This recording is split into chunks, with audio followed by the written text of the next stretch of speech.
Hello दोस्तों, आप सभी का स्वागत है आपका अपने यूट्यूब चैनल शिक्षालय में। तो दोस्तों, आज की इस वीडियो में मैं आप लोगों को क्लास 9 का सोशल साइंस का मोस्ट विवेक ऑब्जेक्टिव क्वेश्चन लेके आ चुका है, जो आप लोग को एग्जाम की दृष्टि में काफ़ी इंपॉर्टेंट है। उससे पहले अगर आप इस चैनल पर नए हो, चैनल को सब्सक्राइब नहीं किया तो सब्सक्राइब कर दीजिए और अपने सभी दोस्तों के साथ ये वीडियो भी शेयर कर दीजिए ताकि उन्हें भी इस वीडियो का लाभ मिल सके। तो चलिए आज की इस वीडियो को शुरू करते हैं। तो दोस्तों, सबसे पहला प्रश्न देख लीजिए। सबसे पहला प्रश्न है, 1815 ईस्वी में किस युद्ध में फ्रांस की हार हुई? तो दोस्तों, इसके आंसर हो जाएगा वाटरलू। ऑप्शन नंबर को इसका राइट आंसर होगा। 2 नंबर प्रश्न देख लीजिए। क्रांति से पहले फ्रांसीसी समाज को कितने वर्ग में विभक्त था? तो इसके आंसर हो जाएगा 3 वर्ग में विभाजित किया गया था। 3 नंबर प्रश्न देख लीजिए। चर्च के विशेष कार्य को करने वाले व्यक्तियों के समूह को क्या कहते हैं? तो चर्च में विशेष रूप से जो कार्य करते हैं उसे पादरी कहा जाता है। चौथा प्रश्न देख लीजिए। फ्रांस का संविधान किस वर्ष हुआ था? तो फ्रांस का संविधान 217 से 91 ईस्वी को हुआ था। अगला प्रश्न 5 नंबर देख लीजिए। फ्रांस में 1793 से 1794 ईस्वी के मध्य के काल को किस नाम से जाना जाता है? तो दोस्तों, इसको हम लोग कहते हैं आतंक का राज कहा जाता है। अगला 6 नंबर प्रश्न, 1917 से पूर्व रूस पर किसका शासन था? तो इसके आंसर हो जाएगा जार निकोलस का शासन था। नेक्स्ट दोस्तों, 7 नंबर प्रश्न देख लीजिए। 7 नंबर प्रश्न है, रूसी रूसी संसद के क्या नाम था? तो रूसी इसका नाम था डयूमा। अगला 8 नंबर, बोलोवेसिक पार्टी का नेता कौन था? तो 8 का आंसर हो जाएगा दोस्तों लेनिन था। 9 नंबर प्रश्न देख लीजिए। 9 नंबर प्रश्न है दोस्तों, रूसी क्रांतिकारी का मुख्य उद्देश्य क्या था? तो दोस्तों, प्रथम विश्व युद्ध के रूसी को हटाना, यह सही बात है। जमीन पर किसानों को देना, यह भी सही बात है। कारखानों पर मजदूरों का नियंत्रण, यह भी सही बात है। गैर रूसी जातियों को समानता का दर्जा, यह भी सही बात है। यानी कि ऑप्शन नंबर घ इसका राइट आंसर होगा। उपरोक्त सभी होगा। अगला दोस्तों 10 नंबर प्रश्न देख लीजिए। 10 नंबर प्रश्न है, खूनी रविवार के नाम से किस दिन को जाना जाता है? तो दोस्तों, ये आप लोग को जाना जाता है 9 जनवरी 1905 को खूनी रविवार हुआ था।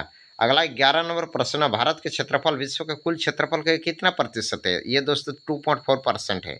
अगला 12 नंबर प्रश्न देख लीजिए। भारत की मानक यमंतर रेखा कौन सी रेखा है? तो दोस्तों, ये आप लोग का है 82.30 अंश पूर्व देशांतर रेखा है।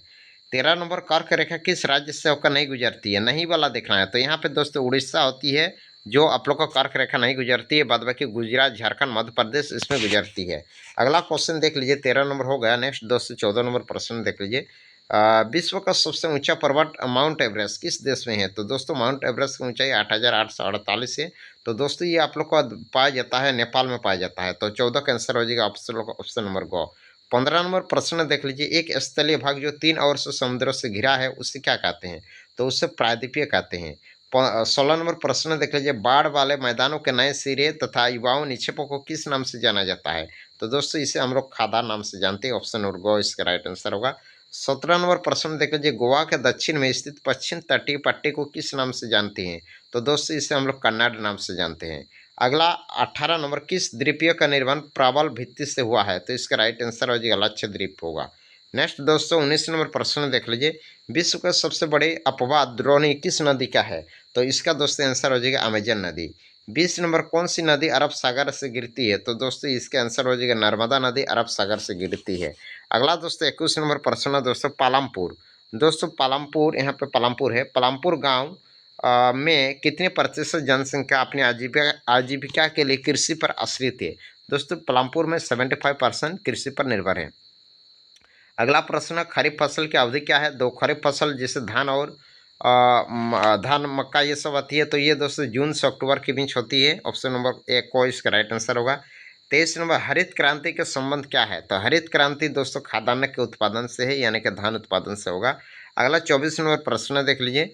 निम्न इनमें से कौन सा कार्यशील पूंजी के उदाहरण है? 24 के आंसर हो जाएगा आप लोग का नगद पैसा और कच्चा माल।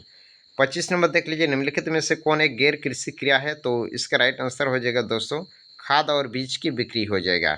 26 नंबर, कुछ स्टेटमेंट दिया गया है तो नीचे दिए गए कथनों का ध्यानपूर्वक पढ़ना है पढ़ना है कथन। और 1 नंबर देख लीजिए। जब मानव संसाधन को शिक्षा तथा स्वास्थ्य के द्वारा विकसित किया जाता है तब इसे मानव पूंजी का निर्माण कहते हैं। और कथन 2 नंबर में दिया है, मानव पूंजी में निवेश भौतिक पूंजी की भांति ही प्रतिफल प्रदान करता है। तो इसमें आप लोग को कौन वाला बोला गया है? तो इसमें अगर देखा जाए तो ऑप्शन को और खो माने दोनों सही है, यानी कि कथन 1 और कथन 2 दोनों सही है। अगला 27 नंबर प्रश्न देख लीजिए। किस प्रकार की जनसंख्या अर्थव्यवस्था की परिसंपत्ति है? तो इसके आंसर होगा शिक्षित और स्वच्छ जनसंख्या को कहते हैं। 28 नंबर प्रश्न, देखिए नीचे दिए गए कथनों में से कौन सा कथन बेरोजगारी के सही तरीके को परिभाषित करता है। तो इसमें आप लोग को कुछ कथन दिया है बेरोजगारी जिसमें रोजगार ना होता है उसे ही बेरोजगार कहते हैं।